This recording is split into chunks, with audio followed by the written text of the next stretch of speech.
And we are back. This is Section 8, Part 4. Section 8, Part 4. All right.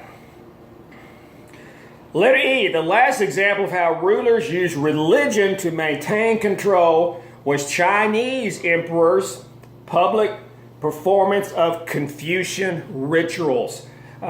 A lot of historians don't consider Confucianism an actual religion because there is not a heaven or any kind of afterlife or anything like that. That's why the AP is not even using the word religion much. They're saying belief system.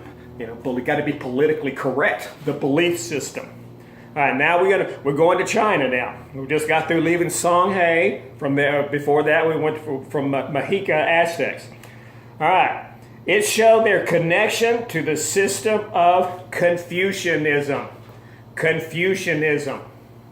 That was the primary belief system in China. Confucianism. And we know what that is. The whole thing with Confucianism is relationships. Relationships. Demonstrated Confucianism being in the heart of Chinese education. Education. You teach the children, with the early years, like we, and I love watching how we little ones do the pledge. I pledge allegiance to the flag, and I'm a 100% American, patriotic, loyal thing. We're the greatest country in the world. Well, you do that, you get to be, high school, that's kind of in your brain. You can recite the pledge just like that. China's doing the same thing with Confucianism. You learn about all the relationships. What's your place in the Confucian society? Are you the husband? Then you have a certain relationship with the wife. Are you a subject to a ruler? Then you have a certain relationship to the ruler. Are you older brother, younger brother? You have a certain relationship. Ming and Qing emperors. Qing. Qing. Who were the Qing? Above that, in parentheses, write that word, Manchus. You got it, Manchus. Supported school of Confucian values and was used to maintain order in the government. Confucianism, just by being Confucianism, means order. Everybody do your part. Everybody does your thing. There's going to be order. In my yard mowing business, one guy mows the front yard, one guy mows the backyard, another guy edges and weed eats. Well, if everybody does their part, the yard's done. It work out. One person doesn't do it, messes up the whole thing. Confucianism, everybody has a place. Everybody has a part in the relationship. Everybody is a cog in that wheel. You do your part, the whole wheel's going to turn real smoothly. All right, big new subtitle, Ethnic and Religious Treatment. How do these empires treat other ethnicities? How do they get along with people who aren't the ruling party's ethnicity or religion? All right, number one, Straits. It's a new word, Straits. No, it's not a new word. Straits of Hormuz. There's lots of Straits. Straits of Gibraltar. Straits treated different ethnic and religious groups in ways that utilize their economic contribution while limiting their ability to challenge the authority of the state. Look at that sentence there. It has two big parts in it. The ruling party is going to utilize these different ethnic groups. Like, okay, I'm going to be kind of nice to you because you got some money I can tax. But then again, I'm going to make sure you stay in your place. You're the minority religion. You're not the official cool religion. So I'm going to keep you in your place too. I want your money. We're going to get that money. But no, you're going to stay in your place. You are lower level subject to me. All right, letter A, Ottoman treatment of non-Muslim subjects. Ottoman treatment. Christians and Jews were tolerated. They were tolerated. Remember we talked about the Janissaries a while back? where the Ottomans would go in, grab Christian boys and put them into an elite, turn them into devout Muslims, but also an elite fighting force, the Navy SEALs of the Ottoman army. Well, you couldn't get those children if you didn't have Christians. You know, you can't kidnap Christian children without Christian parents. So yeah, y'all go ahead and keep doing that Christian thing. We're just taking the boys, that kind of deal. Number 2, tough word to spell. Dhimmis. Dhimmis. It's pronounced Zimmi. That's kind of weird. Zimmi. A Zimmi is a non-Muslim. For example, you can legitimately come up to me, Mr. Hampton, you're a Zimmi. No, yes, I am a Zimmi. I want to be a Zimmi. No, I'm a non-Muslim. I'm a Christian. I'm a non-Muslim. If I was Jewish, and we have several Jewish students, which is wonderful, they are also Zimmis. You know, Hindus, Buddhists are also Zimmis. A Zimmi is a non-Muslim. We're allowed to practice their religion subject to certain conditions. Certain conditions. I mean, you could go ahead and have your religion, but they would have Muslim monitors in your church, making sure you didn't say anything bad about Islam or throwing Islam down or anything like that. There were certain conditions. Number 3, not allowed to have high position and receive smaller pay. Just because you were a Zummi, you are not allowed to have the big position, Zimmi. I always want to say Dhimmis.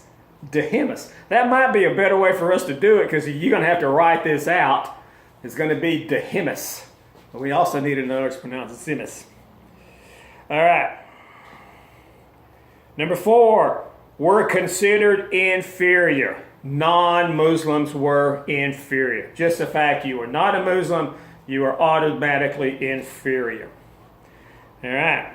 That's how the Ottomans treated non-Muslims. Let's go to the Manchu. We've talked about them quite a bit. Manchu policies toward Chinese. Number 1, under the Manchus, the Chinese had fewer rights. Fewer rights. We talked the other day about there was a different court system. The Manchus were tried under Manchu court, which really liked the Manchus. You know, it's like one of my children being on trial and me being the judge and jury. You know, they're going to be treated a whole lot better. Number 2, the Manchu did absorb the region's culture, but did not force theirs upon the Chinese. The Manchu, as a matter of fact, did pretty much the opposite of that. The Manchu wouldn't let the Chinese even learn Manchurian. You know, they didn't force their culture on the Chinese. They did adapt some Chinese culture, but they did not force their culture on the Chinese. Number 3, the emperor is viewed as a military figure more than a son of heaven. In other words, no divine right. Put in parentheses over that. No divine right, like the European. You get to lead me because you're the baddest dude on this planet. You beat the crud out of everybody. Your military ability is what gives you the leadership power. Letter C, Spanish creation of a separate República de Indios. República de Indios.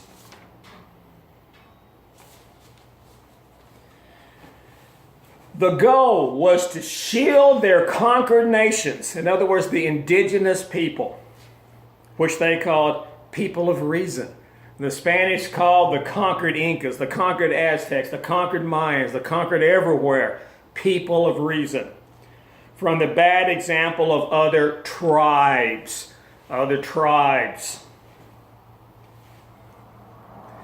The Spanish would go in, have their little area, and they didn't want their people dealing with other tribes because other tribes are still worshiping the sun god, the moon god, the Cometa god, and all that. No, we got to keep you separate from that. We're going to Christianize you, so we don't want any non-Christian influence coming in. So we're going to keep you away from that. Like, like the Ecomedia. We're going to, all the area I control here, all the people under me, I'm going to make sure no one else influences them. Number 2, the natives would pay tribute through labor. That was their tribute. That was their taxes. It was in labor. You know, kind of like, you know, you could connect that to indentured servitude. You know, you pay for your trip across the Atlantic by your labor once you got here. Number 3, these nations were considered legal minor natives. These natives were considered legal minor subjects. But had the protection of the crown.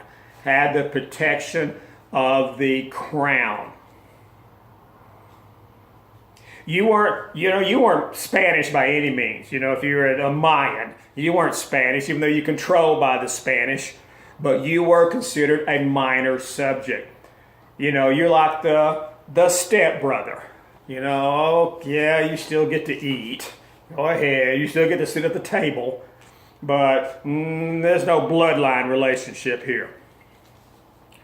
Number 4, they had distinct rights, privileges, and obligations that formed the basis of the Spanish colonial system.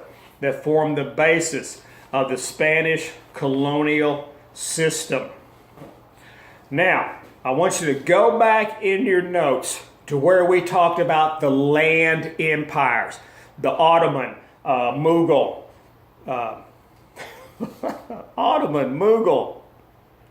Manchu, and Russian. Yeah, go to those where it says those 4. Find them. We wrote them at the top. Ottoman, Mughal, Manchu, and Russian. Go find that. So we're going to put this one in there. Flip over. I don't remember what section it's in. Oh, you found it. Good. Okay, tell everybody else. Here's where it is. You have it written up there. Now, in parentheses, we're going to add one more empire. Do you know what empire that's going to be? The Safavid. S-A-F-A-V-I-D. That's kind of a minor one. You know, it didn't last through the entire era even. The other ones did. So, but we're going to add it because that wasn't important. Their use of Shiism, all that kind of stuff is in there. Also, hook Ottoman, Mughal, and Safavid, draw a line, hook them together somehow, and write their little nickname. What are those 3 empires called? Gunpowder empires.